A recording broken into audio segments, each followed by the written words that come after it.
Do you want an idea for using up your 6x6 pattern paper and helping an awesome organization? Hi, I'm Jess from JessCrafts.com, and I'm here to help you make the most of your crafty supplies and time. So let's get making.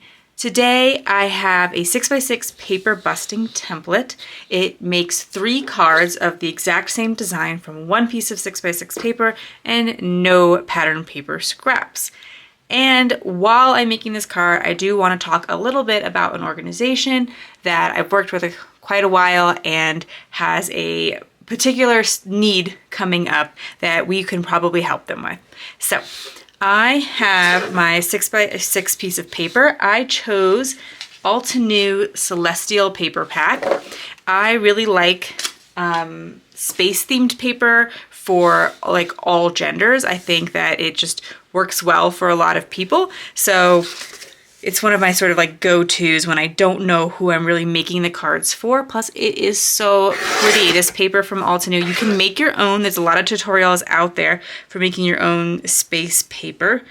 And I think I have one as well, so maybe I'll try to link it.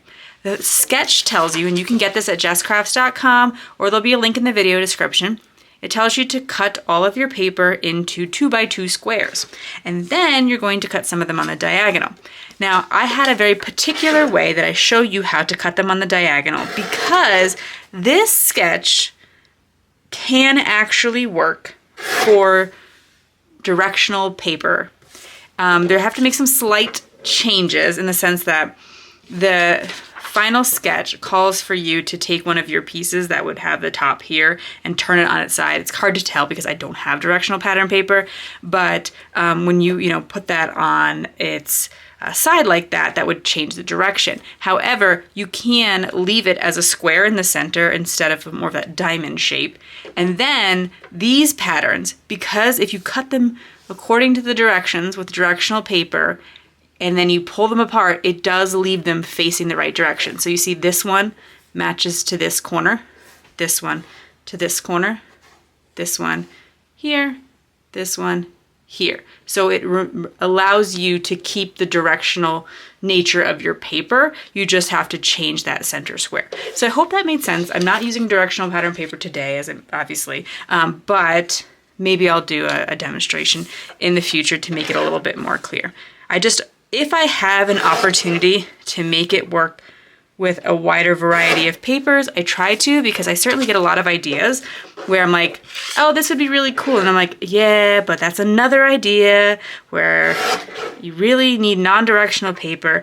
And there's so much directional pattern paper out there that I want to reduce that friction when I can. Okay, so I'm going to keep my 3 darkest pieces for the center because I want to put my sentiment there and it will stand out against these darker pieces. And then the rest of them I'm going to cut on the diagonal. So I have 2x2 inch squares cut on the diagonal. If I had directional paper, I would be paying much closer attention to how I was cutting all of these, but that is not a concern for me. So we'll just keep going with that, and then we'll move on to cutting our mats. So for the mats, you're gonna cut, just like you cut a bunch of 2x2 squares, you're gonna cut a bunch of 2 1/4 by 2 1/4 squares. And you're in fact going to cut 3 of them for each card, just like you cut 3 2x2 squares. And they are going to need 2 of the 3 cut on the diagonal, exactly as you did with the pattern paper. Sorry, I made a miscut there and it got very distracting. That was supposed to be 2 1/4. I was like, that just doesn't look right. So this will be like that for the mat in the center. And then I will cut it on the diagonal for the mats that go in the corners of the pattern paper. And so this is going to look a little bit different than usual because it's not going to be a mat that goes on like all sides of the paper. You're actually going to put the 2 corners together and just leave this strip showing as the mat, and then we're going to put that on all the corners, and some of them are going to overlap, but you'll see that as I start to assemble the cards. Those of you who know me know I am a super fan of my ATG, and that is what I use to tape down most things. And I know not everyone likes it, but I've had really good experience personally, and I do have a tips and tricks video. But when I'm working with triangles, because I want to really get into those tiny corners, I don't like using any kind of tape runner. I like to use a good quality liquid glue. Barely Art is my favorite. I use it for other small detail things as well. And I always get asked at least once in a video that I show it. That glue holder is by Make It by Marco. It allows the glue to stay at the tip there. And she did send this to me many years ago, but I still use it because I love it. And I've always used it because I loved it. So I always like to be clear about that, that was gifted to me. But I don't know, for me, I wouldn't use a product for years if I didn't really like it. So I'm gonna glue that in the corner like that, and I will glue 4 of those for each card. I promise I haven't forgotten that I would tell you about an organization as part of this video.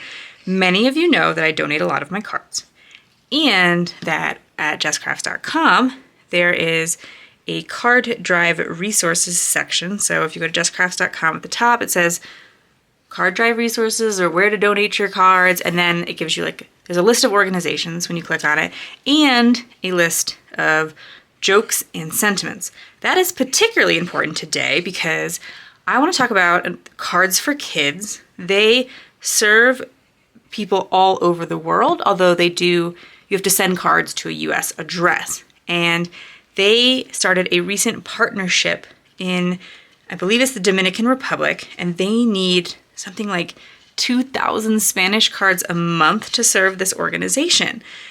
And you might be initially going, well, I'd love to help, but I don't speak Spanish, so I can't make Spanish cards. Do not despair. I can help you with this, and that's why I wanted to mention it. Because I have Spanish jokes on my website. So you can download the jokes. They've been read, proofread, by several native Spanish speakers, so I know they make sense. And you can print them out and put them on the inside of the cards. Now, of course, if you do know Spanish and you want to add some words, or you have a friend who can help you out, I know people use Google Translate. It's not always 100% accurate, but good, thoughtful intention is most important. And yeah, so if you would like to help serve this organization, maybe you have some cards that have no sentiment on them right now, you've made some, and you want to add some Spanish joke to the inside, you can go over to jesscrafts.com and grab those. But there are Spanish stamp sets out there and Spanish dies, obviously, because there's plenty of card makers who speak Spanish and therefore send their cards in Spanish. And so maybe that's just you, and you have all those ones. But I have a couple of places, like Lawn Fawn makes one, MFT, so I'll link some of those below. And you can also, of course, just write, in a Word document, a Spanish greeting and print those out on your computer. So I have a Spanish die that says hello, obviously in Spanish. And I thought at first I was going to put it in the center of the card, and I think that would look pretty, but I also had these whales that were like watercolor, but also galaxy space looking whales. I don't know why I printed these. They're from Creative Fabrica. I just thought they were pretty. I think I've used them in the past on a different card, and I wanted to use them, and then I also wanted to use the hello, but I couldn't figure out a way that I liked them all in the center, because that center square is pretty small there. So I think I'm gonna put my sentiment at the bottom. I wish it were a little bit more readable. I could do an offset there. Ooh, that might look really pretty. That's helping a lot. Okay, sometimes it's really helpful to think on camera so that I can kind of share with you my thought process, and then sometimes I'm like, oh, they're gonna turn off this video because I clearly don't know what I'm doing. I'm just making it up, but aren't we all sometimes? Yeah, I had a whole video where I talk about ways to make die cuts pop, and one of those suggestions is to offset it. So here I am taking my own advice. Thank you, past me.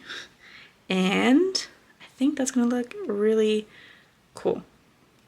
So I will glue that down. Again, delicate dies are that perfect opportunity for my Barely Art glue, and I don't have to worry about shaking it and getting all the glue down because my Make It by Marco holder will keep the glue there. Okay. And that also really wanted to pop up the whale, and I wouldn't be able to like layer the die on top of it and pop it up. So that was another reason why I made the decision the way that I did. And of course I can make 3 more of these from that one piece of paper, but because for some reason I have a whole bunch of these whales printed and cut out, fussy cut and everything, I'm probably gonna make a whole bunch of other cards because yeah, Cards for Kids needs 2,000 of these. So of course, you know, not 2,000 of the same exact one, but sending a few of the same would probably be great. If you're seeing this much later than I release it, Cards for Kids always accepts cards in Spanish. They just reached out to me recently with a particular need, and so I wanted to share it with you guys while it was in the moment, especially important to them. If you like this video, here's another video where you can find more ideas for enjoying your crafty time and supplies.